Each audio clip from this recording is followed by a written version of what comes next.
जय श्री कृष्णा। कैसे हैं आप लोग फ्रेंड्स। आज की चर्चा बहुत ही महत्वपूर्ण होने जा रही है।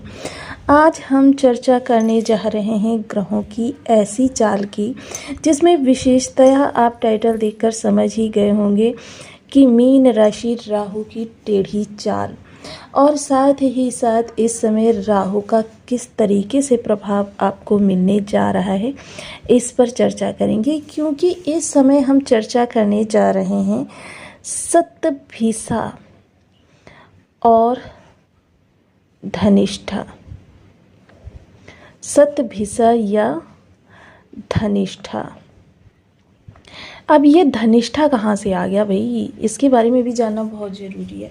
क्योंकि शतभिषा तो हम सभी लोग जानते हैं कि राहु कलयुग के सम्राट हैं और किसी भी ग्रह का स्वभाव बदलने में नक्षत्र का विशेष योगदान होता है।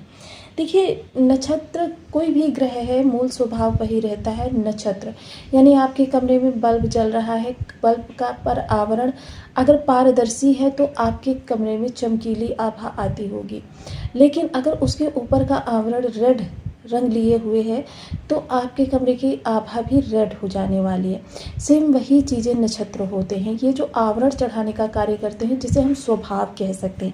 ग्रह के स्वभाव को पूर्णतया परिवर्तित कर देते हैं। हालांकि देखिए, प्रभाव देने के तरीके में अचानक का कारकत्व रहने वाला है, साथ ही out of the box thinking रहने वाली है।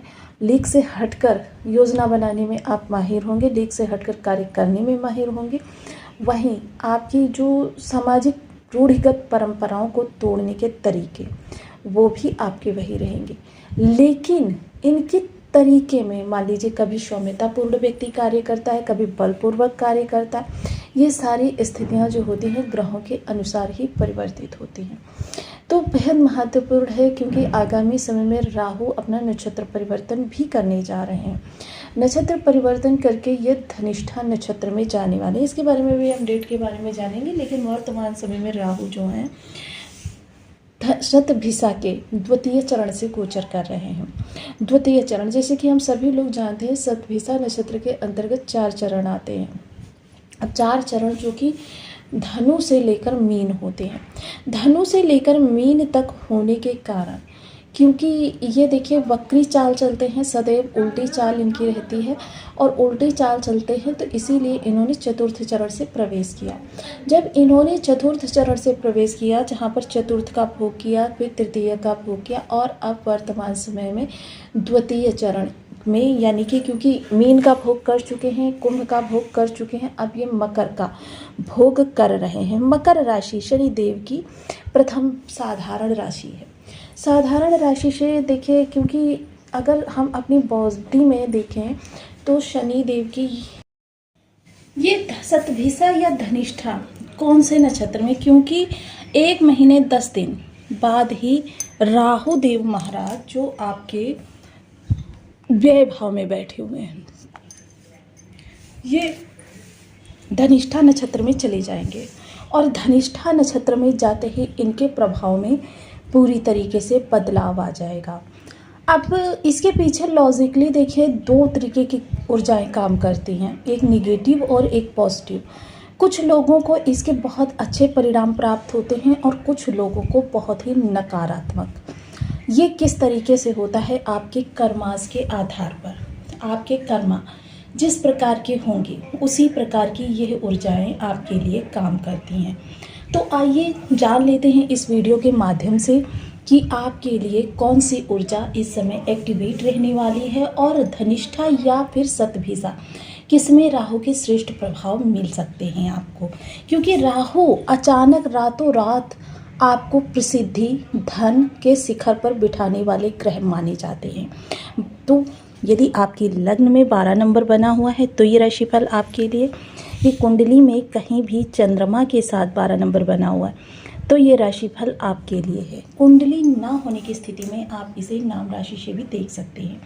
तो अभी तक आपने अपने इस चैनल को सब्सक्राइब नहीं किया है तो प्लीज़ सब्सक्राइब कर लीजिए, वीडियो को लाइक कर दीजिए, चैनल को शेयर कर दीजिए। इससे होगा क्या कि हमारे आने वाली हर वीडियो की नोटिफिकेशन मिल सकेगी आपको सबसे पहले। एक प्यारा सा कमेंट करना बिल्कुल ना भूलें। कमेंट से हमें बहुत मोटिवेशन मिलता है, हौसला मिलता है, और ये पता चलता है कि आप और क्या जानना चाहते हैं। जैसा कि हम सभी लोग जानते हैं, राहु शतभिषा नक्षत्र में गोचर कर रहे हैं। शतभिषा स्वामी स्वयं राहुदेव महाराज हैं। राहुदेव महाराज अब आपके लिए, अगर देखिए 2 ऊर्जाएं होती है, मैंने बताया ना पहले, जैसे अगर निगेटिव आपके लिए एक्टिवेट हैं तो भ्रम, निंदा, आपका ध्यान स्वयं पर कम दूसरों पर ज़्यादा होगा, दूसरे की चुगली करने वाले, दूसरे के पद का गिराने वाले, यानी कि उसको उसके पद से गिरा दिया जाए, आपका लाभ हो या ना हो आपको इससे सरोकार नहीं है, ईर्ष्या द्वेष रखने वाले। लेकिन वहीं अगर ये ऊर्जा आपके लिए पॉजिटिव है तो इसका मतलब ये है कि राहु आपको out of the box thinking देने वाले, क्योंकि मस्तिष्क पर इनका नियंत्रण होता है। आपको out of the box thinking देने वाले हैं, लीक से हटकर कार्य कराने वाले, जो रूढ़िगत परंपराएं हमारे समाज में या किसी व्यक्ति विशेष को बंधन में जकड़े हुए हैं उनको तोड़ने वाले ये राहु बन जाते हैं। और ऐसा व्यक्ति रातों रात, कहते हैं ना कि एक कीर्तिमान स्थापित व्यक्ति बन जाता है। तो ये वही राहु है, द्वादश स्थान पर बैठे हुए हैं, विदेश से जुड़ी हुई चीज़ों के लिए लाभकारी हैं। शतभिषा 100 तीरों का समूह, 100 तीरों का समूह, यानी किसी भी लक्ष्य को भेदने में जो ऊर्जा 100 लक्ष्य की होती है वही इस समय एक लक्ष्य के प्रति आपकी ऊर्जा होने वाली है। काफ़ी महत्वपूर्ण ये विशेष गोचर है। जब इसमें देखिए मीन कुंभ का भोग करके राहु मकर के प्रभाव में है, तो इस समय राहु आपको मेहनत कश बना रहे हैं। अब ये मेहनत आपकी अर्थपूर्ण है या निरर्थक, यह डिपेंड करता है आपके कर्माश पर। क्योंकि यदि आप दूसरों की निंदा करने में, ये देखिए स्वयं के स्वभाव से चलती हैं चीज़ें, ओवर थिंकिंग, हर समय डिप्रेशन में रहने वाले, या किसी भी तरीके से दूसरे से ईर्ष्या रखने वाले व्यक्ति हैं, तो यह ऊर्जा आप कितने भी प्रयास कर लें आपकी अर्थपूर्ण चीज़ें नहीं निकालेगी 1-2% निकालेगी, लेकिन आप सोचें 100% आपके लिए बेहतर कर दे तो नहीं करेगी। लेकिन हाँ, एक काम हो सकता है कि आप अभी अपनी ऊर्जा को एक लक्ष्य पर केंद्रित कर दीजिए। कोई भी लक्ष्य जो भी आपने पकड़ रखा है, आप स्टडी में हैं, आप इंजीनियरिंग में हैं, आप मेडिकल लाइन में हैं, या आप बिजनेसमैन हैं, जॉब वाले व्यक्ति हैं, अपनी ऊर्जा को एक स्थान पर फोकस कर दीजिए। ये बेकार की चीज़ें, दूसरों की निंदा करना, दूसरों पर फोकस करना, दूसरा क्या कर रहा है, इन चीज़ों से ध्यान बिल्कुल हटा लीजिए। सबसे पहले तो अपने मस्तिष्क को थोड़ा सा रिलैक्स कीजिए। इसके लिए देखिए साइंस में और मेडिटेशन, योगा, ये सारी चीज़ें की जा सकती हैं माइंड को रिलैक्स करने के लिए। यही राहु आपके लिए बहुत बेहतर रिजल्ट देते हुए देखे जाएंगे। राहु जो हैं यहाँ विदेश से जुड़े हैं, विदेश से जुड़कर आपके व्यय को भी नियंत्रित कर रहे हैं। और राहु अगर अच्छे हैं तो आपका व्यय कितना भी बढ़ जाए उसकी व्यवस्था राहु करेंगे। वहीं राहु के पास 3 दृष्टियाँ भी होती हैं, जो कि देखिए इनकी सारी दृष्टियाँ बहुत महत्वपूर्ण स्थानों पर जा रही हैं। एक आपके परिवार में जा रही है, या तो आप इस समय परिवार में खुशियाँ लाने वाले बनेंगे या फिर खुशियाँ जाने का कारण बनेंगे। दोनों ही चीज़ें होंगी आपके साथ में। लेकिन जिसने निगेटिव राहु को एक्टिवेट किया हुआ है, क्योंकि ग्रह तो एक ही होता है, उसकी धरा तक आने वाली ऊर्जाएं हम स्वयं परिवर्तित करते हैं, सकारात्मक या नकारात्मक। तो यह ऊर्जा आपके परिवार में या तो बहुत ज़्यादा खुशियाँ लाने वाली बनेगी या फिर बहुत ज़्यादा दुख का कारण बनेगी। क्योंकि इस समय भ्रम, क्योंकि निगेटिव राहु जिन्होंने एक्टिवेट किया है उनके लिए भ्रम बना रहेगा। परिवार के हर व्यक्ति पर संशय और एक अधिकारात्मक भावना, धनिष्ठा नक्षत्र में आते ही अधिकारात्मक भावना प्रबल हो जाएगी।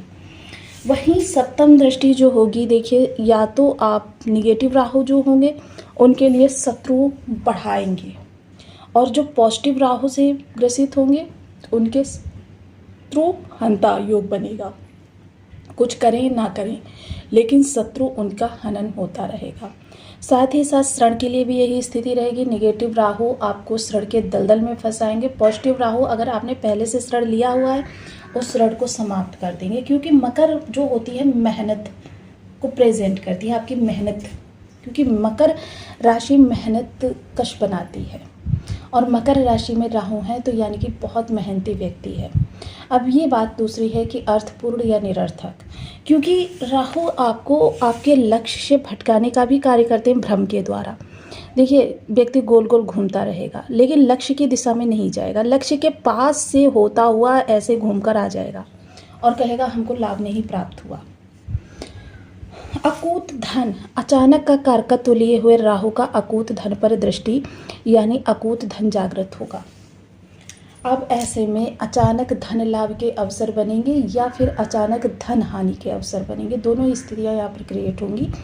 अब ये डिपेंड करता है आपके कर्मास पर कि आपने कौन सा राहु एक्टिवेट किया हुआ है। वहीं जीवन साथी के पद प्रमोशन के भी योग बनेंगे, जिसका कि जीवन साथी पर भी बहुत ज़्यादा इफेक्ट पड़ेगा। व्यक्ति के अंदर बड़बोलापन बढ़ जाता है राहु के निगेटिव होने से। व्यक्ति बहुत बढ़ चढ़ कर बोलने लगता है, यानी कि उसकी जेब में अगर 1 रुपया है ना, तो अगर वो बाहर कहीं बैठा हुआ है, कहीं पर चर्चा हो रही है धन की, तो वो कहेगा मेरे पास 1 लाख रुपया है। व्यक्ति के घर में 4 दाने हैं लेकिन बाहर बैठेगा तो कहेगा मेरे घर में अन्न के भंडार भरे हुए हैं। तो ये बड़बोलापन राहु दे देते हैं जब निगेटिव होते हैं। वहीं जो पॉजिटिव राहु के ग्रसित व्यक्ति होते हैं वो क्या करते हैं, वो पहली बात उनके पास इतना समय नहीं हो, राहु देते हैं। मस्तिष्क को दिशा निर्देश देने का कार्य यही ग्रह करता है, निगेटिव या पॉजिटिव, और मस्तिष्क से ही सारी चीज़ें नियंत्रित होती हैं। बिना मस्तिष्क के आप अपनी उंगली भी नहीं हिला सकते जब तक आपका मस्तिष्क निर्देश नहीं देगा।